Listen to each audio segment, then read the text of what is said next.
Hai semuanya, ketemu lagi bareng Mihu di sini.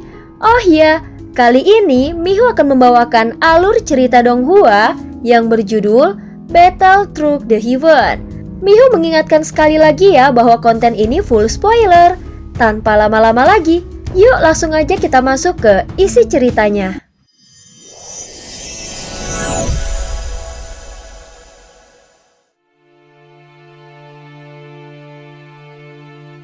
Melanjutkan dari kisah sebelumnya. Sebelumnya ketika Chi Xiaoyun akan mengeluarkan 5 jantung api miliknya, sesosok wanita yang dipanggil Yao Fei atau selir iblis ungu tiba-tiba muncul dan mengambil jantung api terkuat miliknya. Siapa dia? Apa kemampuannya? Dari mana asalnya? Gunakan kekuatan jiwamu dan kirimkan informasi itu kepadaku melalui transmisi jiwa. Xiaoyan berbicara dengan menggunakan kekuatan jiwa kepada Chi Xiaoyun. Begitu suara itu terdengar, ekspresi Chi Xiaoyun langsung berubah serius.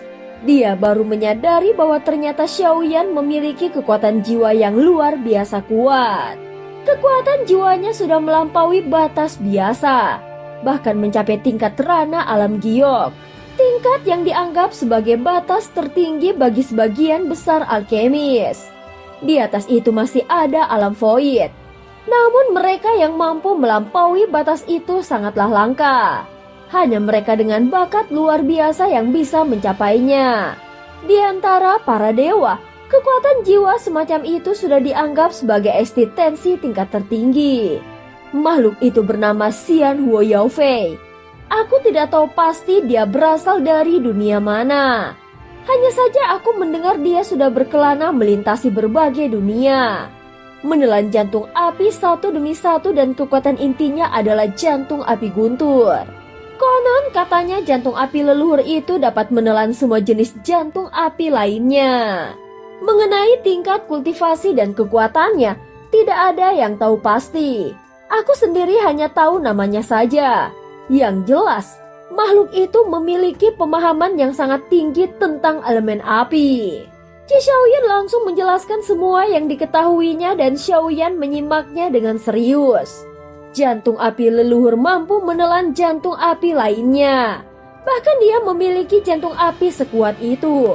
Jika dia bisa dikalahkan, mungkinkah aku bisa merebut jantung apinya dan menjadikannya milikku juga? Xiaoyan mengepalkan tangannya dengan erat.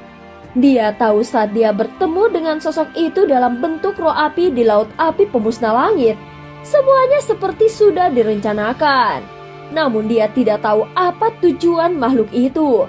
Jika memang bisa menelan api lainnya, kenapa harus meminta Xiaoyan menelan benih api pemusnah lebih dulu? Apa tujuanmu yang sebenarnya? Kenapa kau tidak langsung mengatakannya dan bertarung untuk merebutnya? Xiaoyan sudah terbiasa dengan tipu daya para makhluk tua dan kuat. Gadis roh api itu pun pasti sudah memiliki perhitungannya sendiri. Namun Xiaoyan tidak gentar. Justru karena dia sudah mengalami banyak pertempuran dan perebutan hidup, maka dia datang ke tempat ini. Kau ingin merebut api dari tangan orang lain. Ini bukan pertama kalinya Xiaoyan mengalaminya. Apapun yang terjadi nanti, datangnya air akan dibendung. Datangnya tanah longsor akan ditahan olehnya. Jadi tidak ada yang perlu ditakuti. Ide yang bagus juga. Tetapi aku juga jadi bingung harus memanggilmu yang mulia atau saudara Shizun. Api yang melingkari tubuh Yao Fei melesat naik sehingga tubuhnya tampak seperti gabungan manusia dan roh api. Kalau kita sudah saling mengenal, tidak perlu basa-basi lagi. Kalau dugaanku benar, di dalam tubuhmu juga terdapat api pemusnahkan. Namun hanya jika menggabungkan api milikmu dan api milikku, barulah akan membentuk jantung api pemusnah sejati. Xiaoyan mulai menebaknya dan merasa bahwa ini mungkin bukan sekedar tebakan. Jadi dia ingin memastikan kebenarannya dari sosok Yao Fei ini. Kalau kau adalah saudara Shizun, mungkin kau sudah memutar leherku dari tadi. Tetapi karena kau adalah yang mulia, kau terlalu berhati-hati dan bahkan terlihat sangat sabar. Wanita itu berkata sambil tersenyum lalu menambahkan dengan nada menggoda. Oh, sungguh begitu. Aku ingin sekali memutar lehermu sekarang. Xiaoyan menatap tajam ke arah Yao Fei dengan ekspresi dingin dan tampak sedang memikirkan sesuatu. Gabungan ini mungkin baru sebagian kecil. Jantung api pemusnah jelas tidak sesederhana itu. Apakah akan berhasil menyatu atau tidak? Semuanya masih belum pasti. Pikir Xiaoyan di dalam hatinya.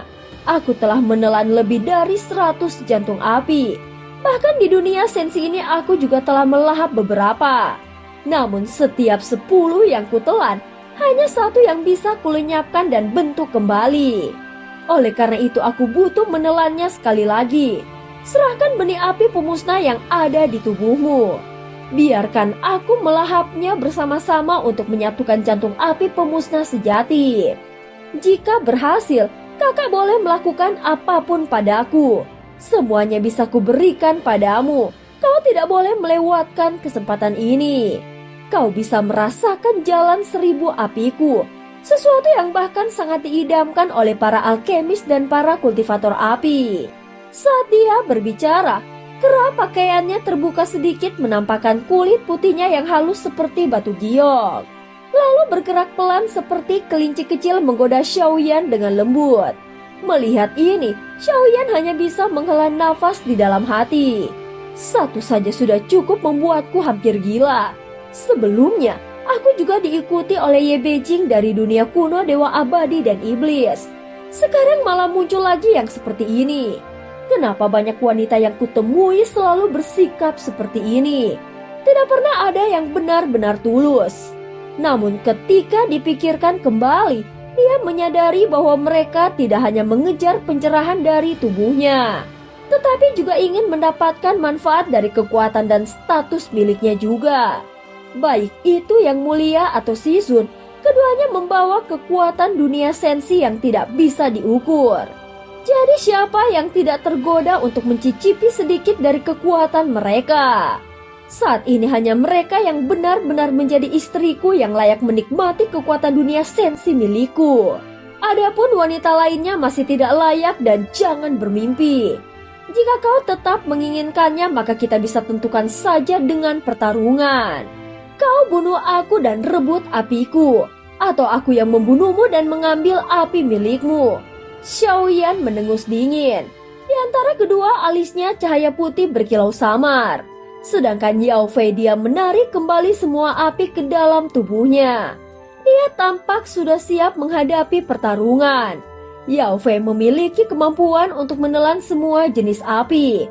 Oleh karena itu Xiaoyan tidak boleh menggunakan api dalam pertarungan ini. Namun Xiaoyan tidak hanya mengandalkan api.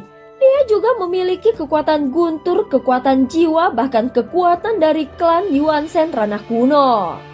Jika pertarungan benar-benar tak terelakkan, maka dia sama sekali tidak takut. Sebelum Yao Fei sempat merespon, Xiaoyan sudah bergerak lebih dulu. Saat dia mendekat, api di dalam tubuhnya tersegel sepenuhnya. Seakan-akan tidak pernah ada di dalam tubuhnya. Huo Yao Fei memang tidak berbohong. Dia benar-benar telah menelan begitu banyak jantung api hingga akhirnya dia menjadi penguasa 1000 api. Namun anehnya dia tidak memiliki tubuh Raja Api atau jiwa void.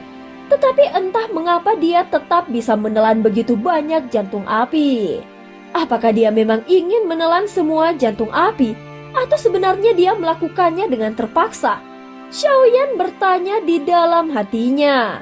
Sosok Yao Fei terlalu misterius. Semakin terlihat tenang, semakin dalam pula rasa takut dan kecurigaan yang ditimbulkannya.